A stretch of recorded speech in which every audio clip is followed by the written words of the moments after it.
Мен уурулук боюнча кармалып, бирок акталып чыккам. Айылда эмне жоголсо эле милиция мени дагы чакырат. Акталып чыккандан кийин чакырганы туурабы? Убактымды алышат. Эми албетте чакырса, бир кандайдыр бир күмөн болсо, ошол уурда мүлкүн уурдаткан адамдан биринчи барганда сурайт да, эмне кимден күмөнүң бар деп. Эгерде ошол адамдар сизден күмөнү бар экенин айтса, же болбосо ошол уурулук күнү сиз ошол көчөдө жүргөн болсоңуз, албетте милициянын иши барып аныктоо. Ал сизди чакырганы, күнөөнү сизге такканы болуп эсептелинбейт. Чакырса, мындай жооп бериңиз. Ал эми соттолгонуңуз боюнча, эгерде сиз соттолгон болсоңуз, соттон сиз акталып чыккан болсоңуз, анда сиз соттолду болуп эсептелинбейсиз.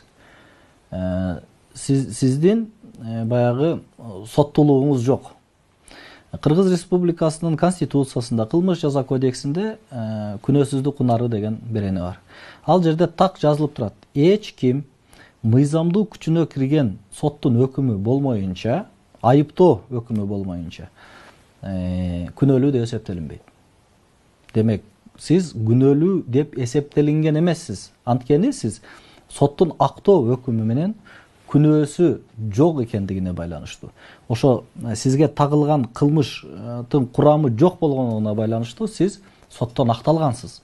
Демек, сиз соттолду болуп эсептелинбейсиз. Ал эми милициялар боюнча, милициялар эгер сизге мындай орой мамиле жасаса, же болбосо сиздин укуктарыңызды бузса, анда аларды көзөмөлдөөчү, демек өздөрүнүн ички иштер министрлигине же болбосо көзөмөлдөөчү прокуратура органдарына алардын аракетине карата даттансаңыз болот.